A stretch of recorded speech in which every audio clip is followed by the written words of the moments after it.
안녕하세요. 새로운 한 주가 시작됐습니다. 오늘 일상의 영성, 기도와 일상 이라는 제목으로 이제 6개의 꼭지를 나눠서 하고 있죠.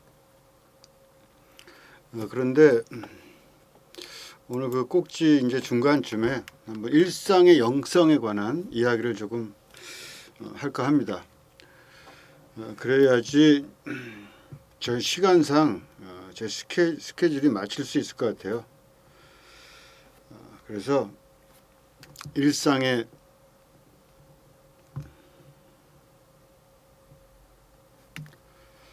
영성, 성경 한 구절 볼까요?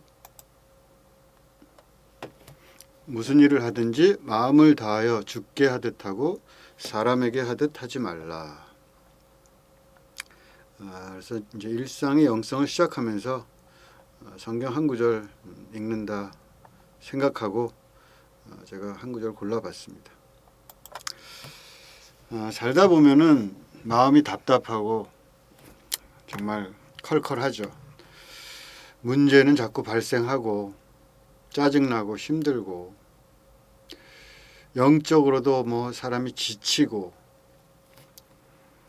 또 이제 내 문제도 정말 내 심사를 살펴볼 때도 참 괴로운데 무슨 뭐 남편이나 아내나 바라보면은 저게 문제가 있는 거 아닌가 싶기도 하고 자기 이제 주변의 상황에 문제가 있다. 내 환경이나 상태에 문제가 있다. 그런 이제 판단이 들기도 하고 아무리 해도 변할 것 같지 않은 그런 상황에 답답하기도 합니다. 이럴 때 많은 사람들이 이제 돌파구를 찾으려고 합니다. 이걸 해결해 줄 무슨 방법이 없을까? 술을 마실 수도 있는 거고, 걷다 뭐 일종의 어떤 그 삶의 돌파구랄까? 그러면서 살아가는 거죠. 나쁜 경우엔 도박 같은 거 빠지는 사람도 있고 하여튼 좋지 않은 일탈의 길로 접어들기도 합니다. 신앙인들도 나름대로 이제 돌파구를 찾는데 대체로 이제 기도원이나 집회 같은 데 가서 이제 마음껏 내가 좀 기도 한번 하고 싶다. 그런 생각이 들기도 하죠. 그러면은 좀 하나님의 역사를 좀 이루지 않을까 그런 생각을 하기도 하고 기도하면 이루어진다 그 말을 그냥 믿고 그냥 거기에 그냥 의지 좀 한번 해보고 싶은 그런 생각도 듭니다. 그러다가 뭐 기도원을 가든지 어떻게 하든지 하여튼 뭐 마음의 회복이 좀 이루어지긴 하지만 삶의 공간에 또 다시 들어오면은 기대했던 것들은 허물어지고 또 다시 이제 원망하고 막 핑계를 하고 자기 자신에게도 절망을 하고 또 다시 이제 이 공허한 마음을 좀 채울 은혜 받는 자리는 없을까 뭐 그런 생각할 수도 있을 거고 하루는 예수님께서 제자들 데리고 제자 셋을 데리고 기도하러 이제 산에 올라가셨습니다. 거기서 예수님이 영광스러운 모습으로 변했다 그래요. 흰옷 더 이상 빠를 수 없을 정도로 빨아도 그렇게 하얄 수 없는 빛나는 그 모습으로 변화를 하셨다. 예전에 보니까 그 이재롱 목사라고 있잖아요. 만민중앙교회인가? 지금 그 여자들 뭐 자기 아파트로 불러가지고 별별 짓을 다 하고 그래가지고 지금 감옥에 가 있는데 교회는 아직도 건장한가 봅니다. 참 정말 웃기지 않습니까? 그런데 이제 그 사람 제가 동영상을 한 몇 년 전에 봤더니 동영상을 본 게 텔레비에서 방송을 했던가? 그 사람이 착 걸어 나오면 뭐라 그러더라 하여튼 뭐 그 아나운서 같이 해가지고 사회자가 우리 뭐 당회장님이 걸어 나오십니다. 그러면 이제 착 저기서 걸어 나오는데 하얀 와이셔츠를 입고 걸어 나오는데 빛이 막 나요, 몸에서. 우와, 변화산상이 이루어진 건지 막 빛이 막 나는데, 알고 보니까 그게 빛이 나게 하는 그 약이 있대요. 그걸 이렇게 치면은 이 빛이 반사가 돼가지고 막 그 빛이 나는 것처럼 그렇게 보인다는 거죠. 아니, 그런 목사를 믿고 사는 사람들이 그렇게 여러 명이 있다는 게 정말 이해가 안 가지 않습니까? 참 산다는 거, 참 신앙생활 한다는 게 참 기가 막힌 일이 참 많아요. 하여튼 그 예수님도 뭐 변화선상에서 이렇게 변화가 되셔가지고 막 하얗게 이렇게 더 이상 그거보다 더 깨끗할 수 없는 그런 하얀 모습으로 변화가 됐다 그러는데, 그걸 보니까 베드로가 그 모습을 보고 정말 저런 세계에 가서 살기를 바라면서 예수님께 하는 말이, 우리가 여기 있는 것이 좋사오니, 우리가 초막을 셋을 지어서 하나는 주님, 하나는 모세, 하나는 엘리야, 이렇게 그게 나타나 가지고 이렇게 세 분이 만나고 계시더라. 그렇게 짓겠습니다. 그러니까 예수님이 그 제안에 동의를 하지 않습니다. 그리고 산 아래 일상 속으로 다시 내려가십니다. 진정한 영성은 어떤 도취된 삶, 엑스타시, 그 변화산상에 머무는 것이 아니라 산 아래의 일상적인 삶입니다. 때로 일상에서 경험하지 못했던 어떤 비상의 세계를 경험하는 것이 필요할 수는 있습니다. 그러나 진정한 영성은 일상의 영성입니다.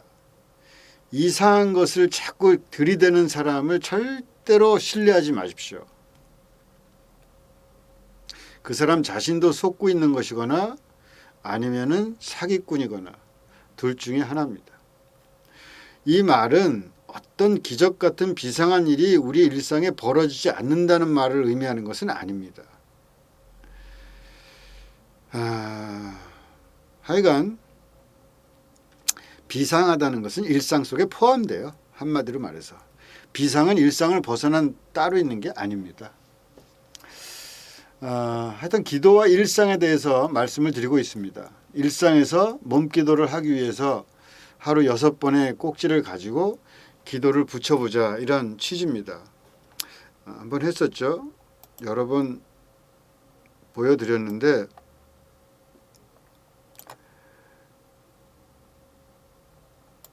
이게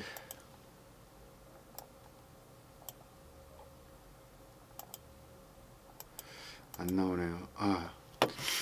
이 6가지입니다. 근데 6가지를 지난주 금요일날 동네 돌기까지 했었죠. 그래서 오늘 공동 식사 기도, 먹는 것에 대해서, 일상 중에 이제 먹는 것처럼 일상 중에 일상이 없죠. 그래서 이 5번째 이 식사와 이제 식사 기도 관련돼서 말씀을 좀 드리려고 했는데, 이것은 다음에 좀 하고 일상의 영성에 대한 이야기를 좀 해야 되겠다, 이런 생각을 하고 있습니다. 이게 준비를 하다 보니까 일상에 대해서 좀 확고하게 이렇게 어떤 그 관념을 좀 가지고 있어야 되지 않을까. 그래서 식사에 관한 5번째 꼭지는 하루 이틀 뒤로 미룰 것 같습니다. 전사님들과 상의를 했는데 우리가 지금 하고 있는 매일 묵상을 제가 6월 말까지만 하기로 했습니다. 그리고 그 다음 7월 1일부터 한세영 전사님이 하기로 했고, 아마 그 다음 달쯤 장석범 전사님이 또 한 달 이렇게 하게 될 것 같습니다. 그래서 제가 할 수 있는 날이 앞으로 월요일부터 금요일 하고, 그 다음 주 월화수 수요일이 6월 30일이기 때문에 한 8번 정도밖에 안 됩니다. 그래서 제가 하려고 했던 말을 다 뭐 할 수가 없을 것 같고, 그래도 마무리는 좀 지면서 시즌을 끝내야 돼서 일단 이 일상의 영성에 대해서 제가 한 2, 3일 정도 말씀을 드리겠습니다. 또 제가 이제 며칠 안 남아서 드리는 말씀인데, 한국에서 몸기도라는 것을 구체적으로 시도한 것이 제 생각에는 없다고 해도 과언이 아닌 것 같습니다. 없다시피 하기 때문에 이 몸기도에 대해서 여러분들이 좀 전파를 해주셨으면 좋겠습니다. 그래서 좀 많은 사람들이 이것을 보게 된다면 뭐 100명이고 200명이고 좀 뭐 몇백 명이 이렇게 만약 이렇게 커뮤니티가 된다면은, 그러면은 좀 이걸 만들어 가볼 수 있지 않을까. 몸기도라는 거를 거리두기가 풀릴 때 한번 모여볼 수도 있고, 그러면 참 재미있는 커뮤니티가 만들어질 수 있을 것 같습니다.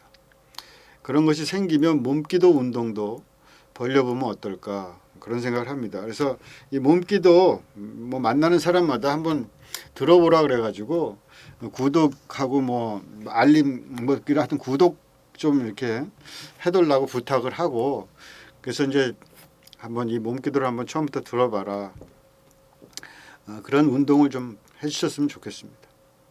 그럼 일상에 대해서 좀 말씀을 드리겠습니다. 좀 잡담이나 설교처럼 될 수도 있을 것 같습니다.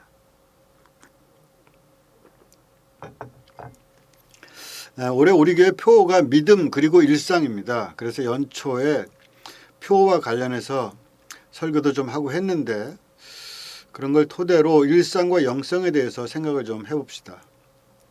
하는 대로 쭉 하고 제가 한 20분 정도 되면 자르고, 그러면 뭐 몇 편이 두세 편 될래나 뭐 서너 편 될래나 모르겠습니다. 나중에 모아서 이 일상의 영성으로 이렇게 모아서 다시 쭉 보셔도 좋을 것 같고, 제목은 일상과 기도 뭐 이게 5-1, 5-2 제가 이런 식으로 쓰고, 끝에는 일상의 영성 1, 2 이런 식으로 달겠습니다. 어느 수도사가 높은 영적 경지를 갈구하면서 유명한 수도원에 들어갔습니다. 근데 들어가 보니까 그 수도원에서는 맨날 노동만 시키더라는 거예요. 이 수도사는 나는 정말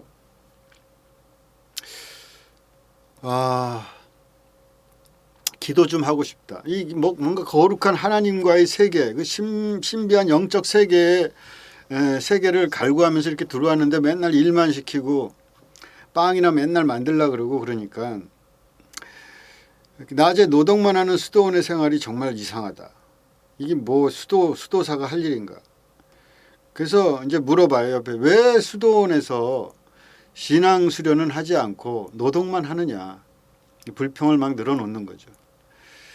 자꾸만 그렇게 생각을 하고 있었는데, 어느 날 이제 저녁 식사 시간이 됐는데 다른 때와 다르게 식사를 알리는 종소리가 들리지 않더래요.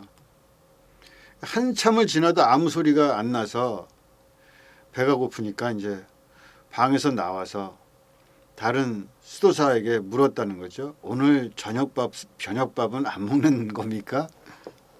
그러니까 옆에 있는 수도사가 그렇게 대답을 하더랍니다. 아니, 밥이라니.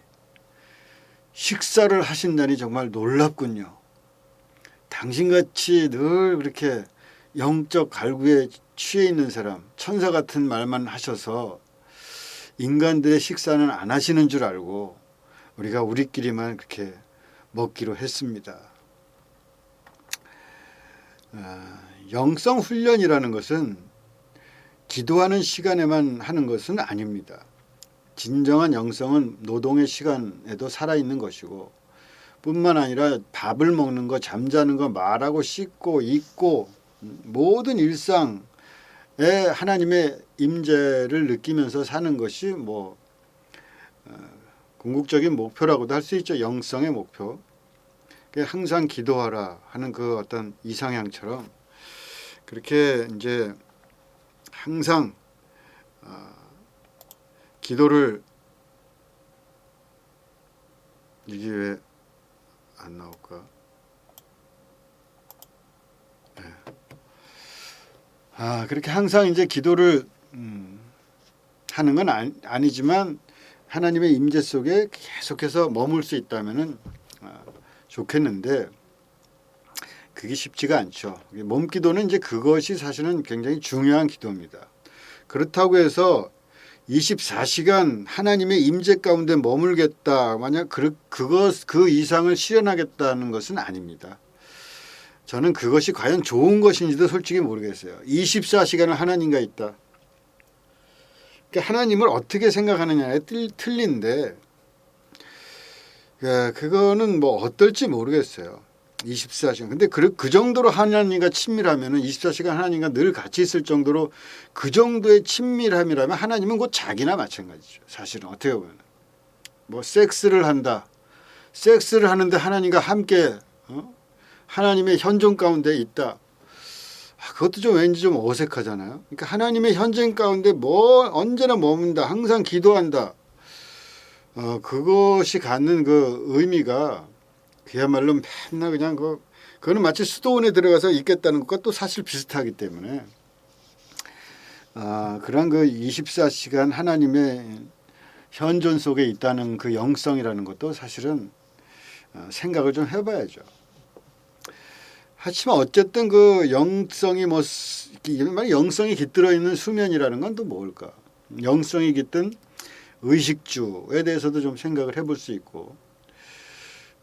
잠을 너무 이제 자고 옷을 너무 잘 입고 몸을 너무 꾸미고 너무 많이 먹으면서 영성적인 삶을 만들어가기는 좀 어려울 겁니다. 그렇지 않습니까? 그러니까 그런 그 대비가 항상 일상 속에 24시간 하나님의 현존이라는 것이 의미하는 것은 그런 대비와 각성이 이렇게 되어지는 삶이지 그냥 푹 거기에 절여서 빠져 있다. 그러면 오히려 더 안 좋을 수도 있어요. 하여튼 물론 힘든 이상이지만 하여튼 우리가 이렇게 일상의 영성을 꿈꾼다. 그러려면은 너무 절제하지 못하면은 좀 힘들죠. 그러니까 절제를 어느 정도 그래도 해야지 싸움이 되니까. 그와 반대로 뭐 아주 굉장히 뭐 너무 지나친 금욕 생활하는 거 이런 것들도 일상을 망가뜨리기 때문에 너무 금욕적인 것은 예수님의 영성과는 좀 거리가 있습니다. 그러니까 예수님은 세례요한 같지는 않잖아요. 극도의 어떤 절제파 같은 그런 것들과는 좀 달랐죠. 인자는 와서 먹고 마시매 너희 말이 보라 먹기를 탐하고 포도주를 즐기는 사람이요 세리와 죄인의 친구로다 하니. 그런 예수님의 말씀. 먹고 즐기기를 탐하는 사람이다. 이게 예수님의 별명 같은 거 아닙니까? 저는 이 별명을 어떻게 읽느냐에 따라서 달라진다고 생각하고 저도 예전에 저는 잘 먹기 때문에 먹기를 탐하는 자라는 별명을 그렇게 남들이 그렇게 부르길래 그거 좋다. 예수님도 그런 별명이 있었는데 그럼 내가 그걸 쓰겠다. 그래서 먹기를 탐하는 자라는 그런 별명을 제가 쓴 적이 있는데 그러니까 이게 예수님에게 붙여진 말이 뭐냐면 저 사람은 너무 먹고 마시기 영적이라기보다는 이렇게 너무 먹고 마시는데 저게 어떻게 영적이냐. 저렇게 잘 먹고 마시고 술도 먹고 뭐 술을 막 코가 삐뚤어지게 먹었다는 게 아니라 그러니까 적절한 선에서 일상적인 삶을 살았다는 거죠. 막 영적으로 뭐 한다고 대단히 무슨 어떤 뭐 세례요한처럼 그렇게 절제하려고 뭐 애를 너무 쓰고 그러진 않았다. 뭐 처음부터 그랬는지 모르겠지만 하여튼 결과적으로는 그런 식으로 삶이 펼쳐졌다는 겁니다. 저는 처음에는 어느 정도의 그 절제 금욕적 성향을 예수님도 좀 생각을 하고 실현하려고 하지 않았을까 싶습니다. 세례요한에 가서 세례도 받고 그러잖아요.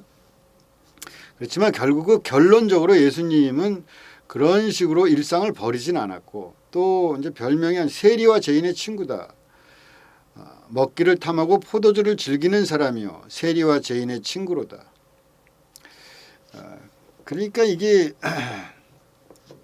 그러니까 뭐 먹고 술도 마시고 포도주를 즐기는 사람이라는 거는 뭐 사람들은 또 뭐 이걸 얘기를 하기를 포도즙을 마신 거다 예수님이 뭐 그런 말도 하는데 포도즙을 마셨는데 뭐 포도주를 즐기는 사람이다 그래서 욕을 하겠어요.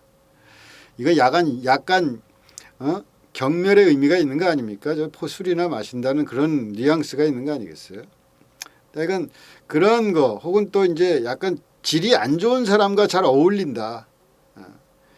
이것이 이제 예수님을 좀 따라다녔는데 그런 면에서 예수님은 신앙적인 측면에서 보면은 그냥 잘 먹고 잘 입고 잘 자고 잘 놀고 잘 일하고 잘 기도하고 예배 드리고 잘 생활하고 그런 것이 예수님의 영성이 아니었을까 싶습니다.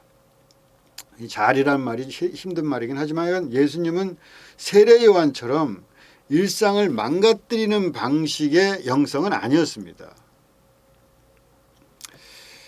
그래 이 조주선사라는 분의 이런 유명한 이야기가 있습니다. 벼감록에 나온 말인데 뜰 앞에 잣나무라는 말입니다.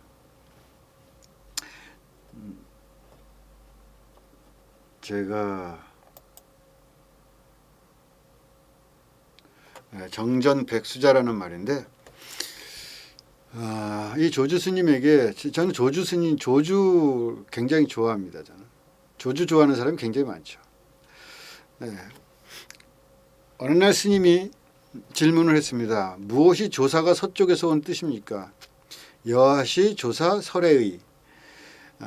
조사가 서쪽에 온 뜻이 뭡니까? 이거는 진리가 뭡니까? 그렇게 그냥 생각하시면 돼요. 이 불가에서 자주 쓰는 말이죠. 아니 조사가 서쪽에서 온 뜻이 뭡니까? 아니면 조사가 뭐 동쪽으로 간 까닭은 무엇입니까? 이런 식으로 왜냐하면 달마 대사가 서쪽에서 오거든요. 그래서 동쪽에 와가지고 중국의 소위 선불교라는 것이 이제 시작되거든요. 그렇기 때문에 그 진리가 그쪽으로 전파된 것을 의미해요. 달마가 서쪽으로 온 뜻이 뭡니까? 그거는 결국 진리가 뭡니까? 그런 말 비슷하죠. 그러니까 조주 스님이 대답하기를 뜰 앞에 잣나무다. 정전백수자. 이렇게 대답했다는 거예요. 그러니까 그 스님이 그러면 무슨 뭐 그 말을 그렇게 이상한 말하지 말라는 식으로 그래서 잣나무 같은 대상을 들어 설명하지 마십시오.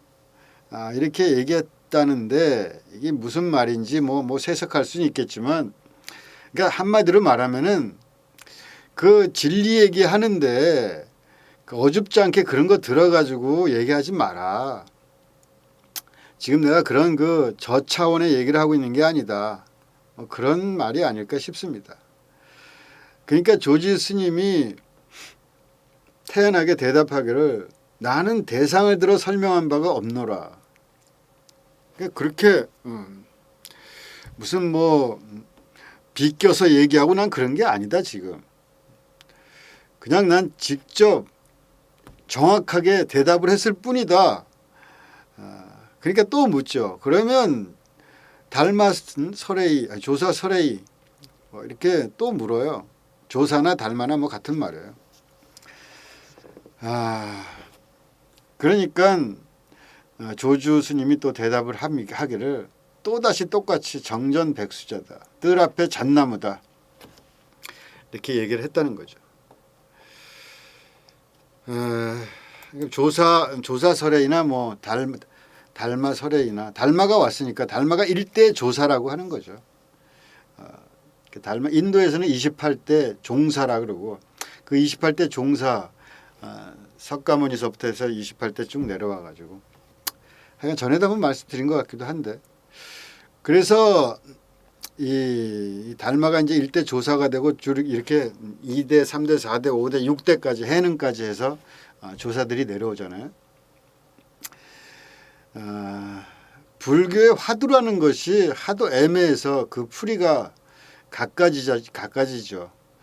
제가 생각하기에는 이걸 보면은 진리라는 것이 뭐 대단한 것이 아니고 무슨 뭐 뜬구름 잡는 그런 이야기가 아니라 저기 저렇게 늘 서 있는 잣나무 같이 일상적인 것 뿐이다.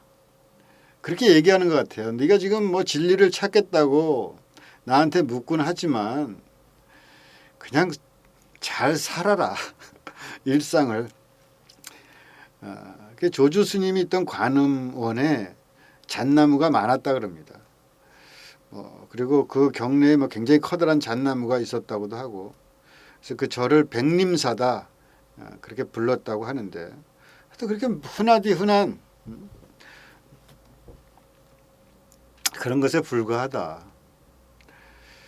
누군가 목사를 찾아와서 진리가 무엇입니까? 라고 물으면은 뭐라고 대답할까요? 뭐 예를 들자면은 뭐 진리, 나는 길이요 진리요 생명이다. 그러니까 예수님이 진리다. 진리는 예수님이다. 뭐 그것도 틀린 말은 아니죠. 제 생각으로는 깊이 따지고 보면은 그 말은 맞는 말이긴 합니다. 근데 그 사람이 정말 그렇게 깊이 생각하고 대답한 것인지는 모르겠습니다. 사실 저는 이 말이 뜰 앞에 잣나무와 비슷한 대답이라고 생각을 합니다. 내가 길이다. 내가 진리다. 내가 생명이다. 대단한 말 아닙니까 정말. 확고한 주체성이 느껴지고 강력한 자기 긍정, 뭐랄까 충만한 그 성육신적인 신성의 긍정이랄까 그게 확실하게 느껴지죠. 좀 더 부드럽게 말하면은 일상이야말로 신성한 것이다. 조금 더 얘기하면은 나는 하나님의 아들이다. 나는 진리다. 이것을 그러니까 너무 유치한 언어로 취급하는 것을 보면은 좀 슬퍼집니다. 시간이 27분 30분이 다 돼가네. 여기서 그럼 끊고 또 내일 또 이어가도록 하겠습니다.